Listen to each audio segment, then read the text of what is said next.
The movie opens during the mid-Qing dynasty, which seems to be an unfortunate period for China, as the Western powers have begun their invasion. Prince Dan is entrusted with the safety of the nation, but he is clearly struggling to defend the enemy's attacks. One day, he is alerted about a sudden invasion of 20,000 British troops, prompting him to rush outside to inspect the situation. When he notices a British airplane flying over his palace, he is terrified because his army doesn't have the proper firearms to deal with the situation. We then cut to our protagonist, Yang Luchan, who is set to marry a young woman, Yun Yang, from Chen village, so that he can learn Chen Kung Fu style. However, their wedding is suddenly interrupted by Yun Yang's elder brother, Zai Yang, who seems to have returned home after many years. He is accompanied by his wife, who is beautiful but mute. Everyone appears to be happy to see them back, except for Zai Yang's father, Master Chen. If she's mute, she can't tell me how great I am. Later that evening, the family watches Luchan eating leaves. Yun Yang is perplexed, so her dad reveals that Luchan's abilities force him to eat a lot because his energy is drained by the power he possesses. And everyone knows that leaves are a good source of testosterone. According to the master, Luchan will become an ultimate Kung Fu master if he masters Chen-style Kung Fu. And in order to master this style, Yun Yang's feminine energy must be aligned with his masculine energy. However, she is hesitant to do so, as she doesn't like him.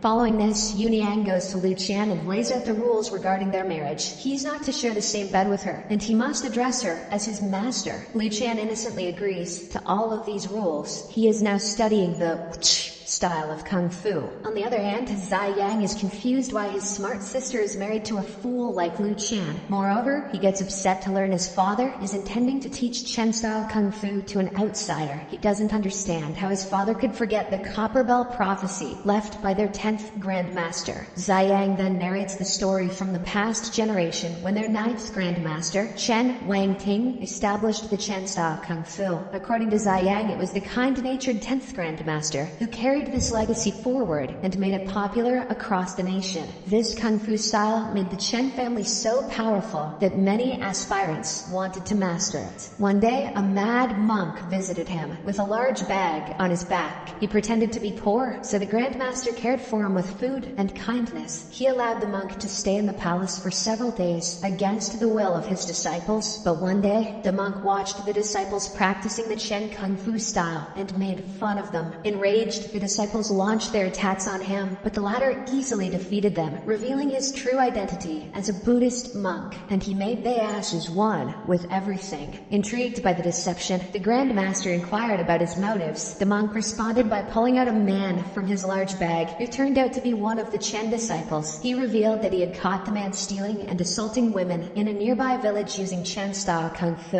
As a result, the monk has come to punish the Grandmaster for his disciples' recklessness, but he changed his mind after witnessing his virtues of kindness and honesty. Nevertheless, he did warn against teaching this style to anyone other than the Chen family. The monk also placed a copper bell outside of the Chen's temple walls, cursing that if outsiders learned their Kung Fu, a huge disaster would befall the entire village. Upon learning this, Yu Ji becomes concerned that Luchan will bring disaster to the clan, so he suggests that they eliminate him right away. The following morning, Zai Yang, Yu Zi, and some of their men confront Luchan and launch their attack on him. In an unexpected turn of events, it only awakens Luchan's hidden powers, after which he goes on a frenzy towards his assailants. Time to see what those leaves he's been eating can do. When the disciples learn of this, they try to intervene, but their strength is no match for Luchan. However, when he sees Yun Yang approaching, he suddenly comes to a halt and passes out. Later on, Zai Yang talks to his sister in an attempt to persuade her to break ties with Luchan, citing the perceived threat he poses. However, she insists on staying married to him because he had saved her life in the past. As days pass by, Luchan continues training with Yun Yang, slowly improving his Chen-style Kung Fu. The scene then cuts to Britain, where a man named Fang Zijing walks into an abandoned factory previously owned by Zai Yang, but now the factory is confiscated by Duke Fleming, a guy from the East India Company, to whom he owes a lot of money. Just then, a group of Duke's henchmen capture Fang, but their boss orders them to release him. Fang then expresses his wish to exact his vengeance against the Chen family, as he seems to have lost his loved one due to them. For this, he requests the Duke's help,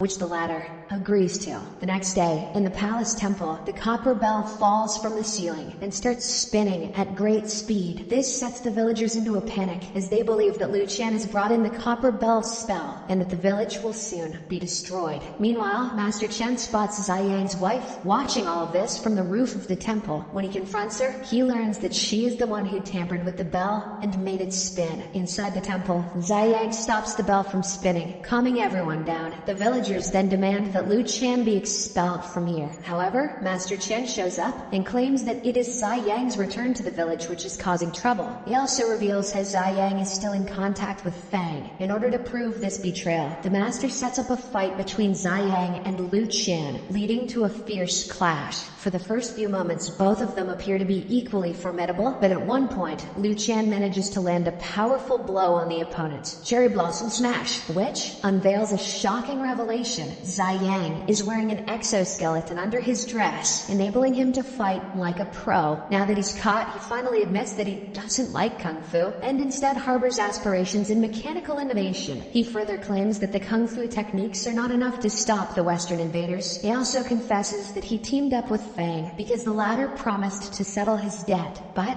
he's clearly unaware of Fang's sinister motive. In the next scene, Zai Yang and his wife prepare to depart the village when they're stopped by Yuni Yang. She hands him their family heirloom and tells him to sell it to clear all of his debts. Elsewhere, Fang, under the order of the Zhili General Governor, takes over the position of Deputy Governor. The former governor, Jiang Yanhao, intends to file a complaint regarding the same, but Fang tells him that the East India Company has paid a huge amount in order to secure this position. A few days later, Zai Yang and his wife arrive at his abandoned factory in Britain and find it sealed. Disregarding his wife's advice, he breaks into the factory, only to be apprehended by some thugs. Following this, the couple is brought in front of Fang, who orders his men to torture them for failing on their mission. Zai Yang pleads that he tried his best, but his father thwarted his entire plan. He also reveals about Luchan, a former member of the Divine Truth cult. This revelation strikes Fang with a new master plan to bring down the Chen village. They'll charge the village with harboring a criminal since the Divine Truth cult was once a rebel group. Hearing this, Zai Yang is worried for his hometown and begs Fang not to harm the innocent villagers, but the latter is determined to avenge his lover's death. The scene then cuts to the governor of Zhili and his soldiers, who are in the middle of testing a new cannon they've developed for the Chinese army. This weapon is believed to be many times better than the previous models. Fang uses this opportunity to request the governor send a battalion to the Chen village and destroy it with their new weapon. Despite the initial reluctance, the governor agrees when Fang bribes him. The same night, Zai Yang experiences a nightmare that something worse will befall his village. As a result, he decides to build an armed glider called Power Wings so that he can use it to defend the village. Unfortunately for him,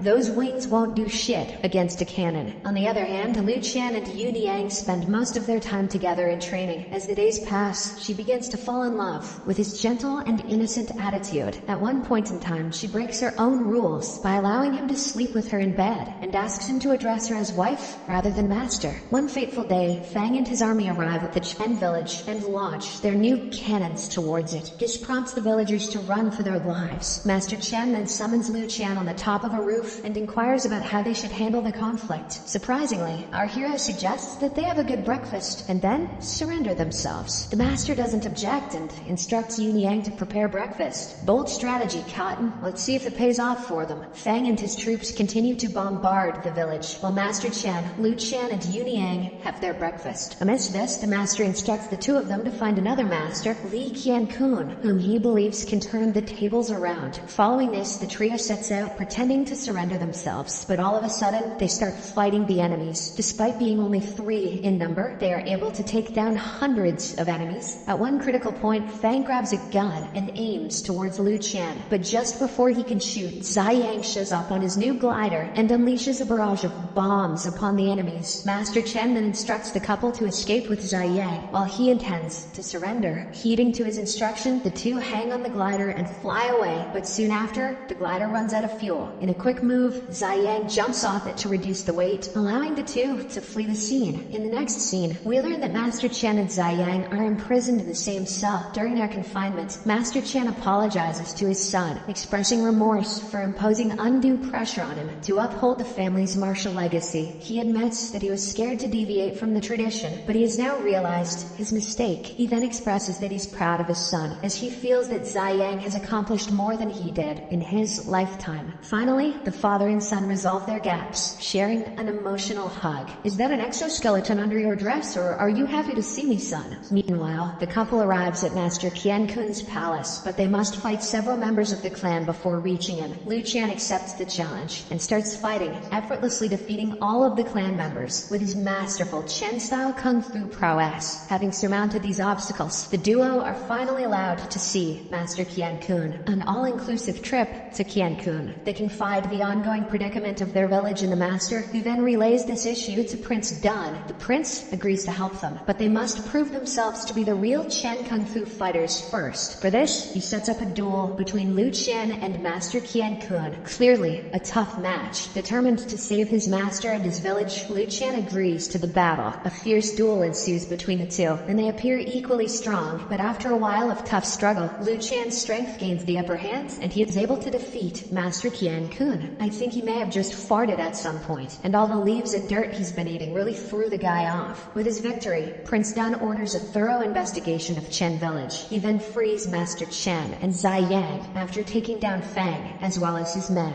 In the final scene, Luchan and Yuniang return to their village, where they reunite with their family members. Luchan is welcomed by all the villagers, who now regard him as a new Chen-style kung fu master. On the other hand, Duke is fired from the East India Company after being involved with Fang. However, he doesn't return to Britain. He instead captures Fang and takes him to his mysterious institution in order to carry out the research on human extremes. Subscribe for more videos like this, turn on notifications, and leave a like to help the channel out. Thank you for watching.